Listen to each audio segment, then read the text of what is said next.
Ben, déjà, la première prise de conscience que j'ai eue, c'est que pendant les 29 premières années de ma vie, donc en gros juste avant de commencer DBI, je me suis suradaptée, donc c'est-à-dire que je me suis conformée à ce que je pensais que tout le monde attendait de moi, tu vois, que ce soit dans mes relations amoureuses, dans mes relations avec ma famille, dans le monde professionnel, etc. Et puis du coup, en fait, j'étais complètement déconnectée de qui je suis moi, en fait. Je me suis vraiment construite depuis petite en me déconnectant de mes émotions, en me déconnectant de mon corps, de mes ressentis. Et c'est quelque chose que, quand j'ai commencé DBI, j'avais vraiment envie, en fait, de me reconnecter à ça. Et puis ça, je pense que DBI, ça m'a vraiment apporté énormément par rapport à ça.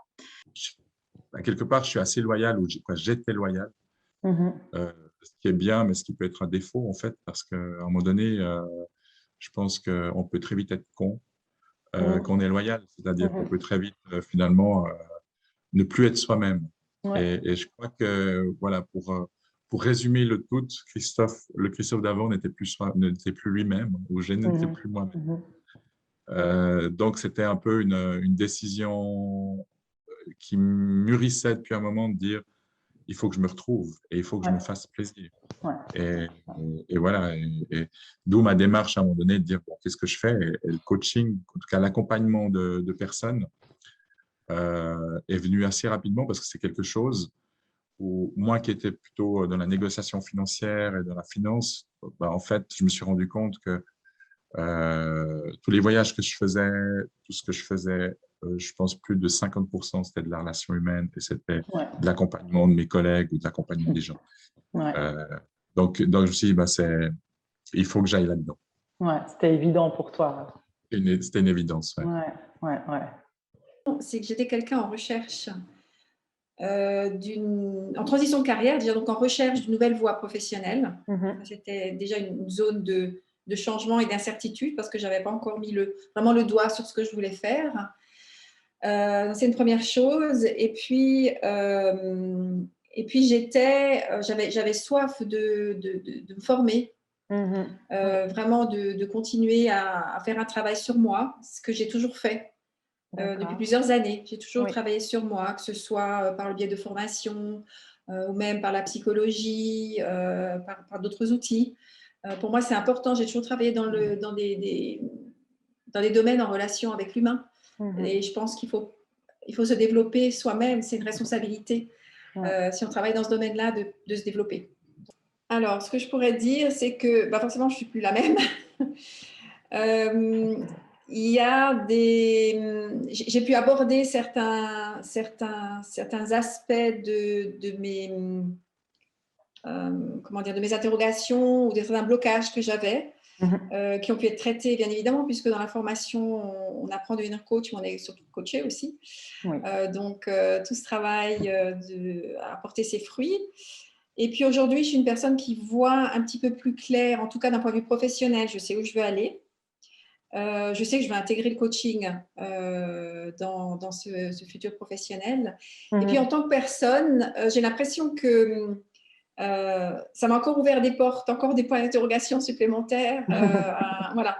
Mais quelque part, j'en suis… des fois, c'est peut-être difficile à vivre sur le moment, mais en même temps, je suis heureuse de ce résultat-là. Parce que finalement, je pense que plus on travaille sur soi, comme je disais tout à l'heure, plus on avance vers sa liberté intérieure. Je ne sais pas si les personnes qui nous écoutent vont comprendre ce que je veux dire, mais l'idée, c'est de pouvoir être plus proche de qui je suis vraiment. Je suis heureux, je suis très fier, en fait, d'avoir pris la décision de faire une formation dans l'accompagnement. Je suis plutôt satisfait de l'instinct que j'ai eu de partir avec DBI parce que je pense que cette formation m'a beaucoup amené techniquement, mais aussi elle m'a amené elle m'a amené un groupe, elle m'a amené des gens.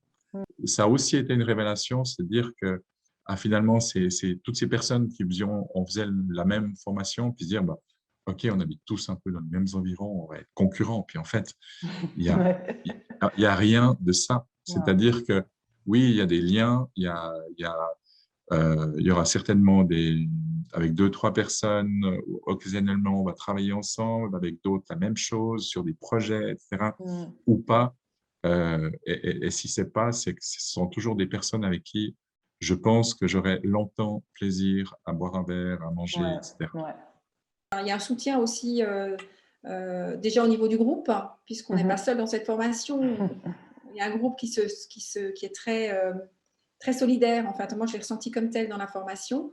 Et on pratiquait le coaching entre nous. Donc, moi, j'ai eu cette première possibilité au départ, c'était de pouvoir solliciter mes collègues de formation, y compris toi, pour faire du coaching, pour faire des échanges de coaching.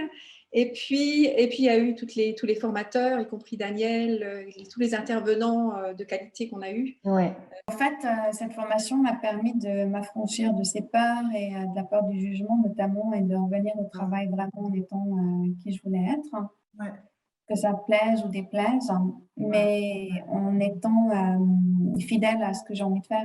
Alors, Mariska, aujourd'hui, c'est une femme qui prend des décisions et des grandes décisions dans sa vie pour s'aligner à ce qu'elle a envie de créer, ce qu'elle a envie d'être. Donc ça, je pense que c'est le plus gros changement, en fait, parce que depuis que j'ai commencé DBI, en fait, j'ai vraiment pris des grosses décisions. J'ai décidé de quitter le papa de ma fille, j'ai décidé de quitter mon travail, de créer mon activité. J'ai recommencé toute ma vie d'une page blanche, quoi. Donc, donc c'est vraiment ça. Et puis, je pense que maintenant, je suis beaucoup plus dans l'être, en fait, j'ai envie de dire, dans qui je suis, et puis dans juste être bien avec moi-même et rayonner ça à l'extérieur. Et puis, ça m'amène en fait à avoir des relations beaucoup plus harmonieuses, autant avec moi-même en fait qu'avec les autres du coup, parce que je pense qu'on a besoin d'être vraiment bien avec soi-même pour être bien avec les autres aussi. Ça a été la meilleure formation en développement personnel que j'ai faite. Ça me fait frissonner en fait. Et même après. J'ai continué avec d'autres formations, notamment la formation praticienne en signature fréquentielle. Mais c'est vraiment la formation Show qui est la meilleure en termes de développement personnel. Elle est d'une puissance. Elle est d'une puissance transformatrice. Et c'est ça qui rend cette formation si indispensable, je dirais. Indispensable, même si on ne veut pas devenir coach indépendant. Exactement. Elle est indispensable pour notre propre développement à nous, pour notre propre équilibre.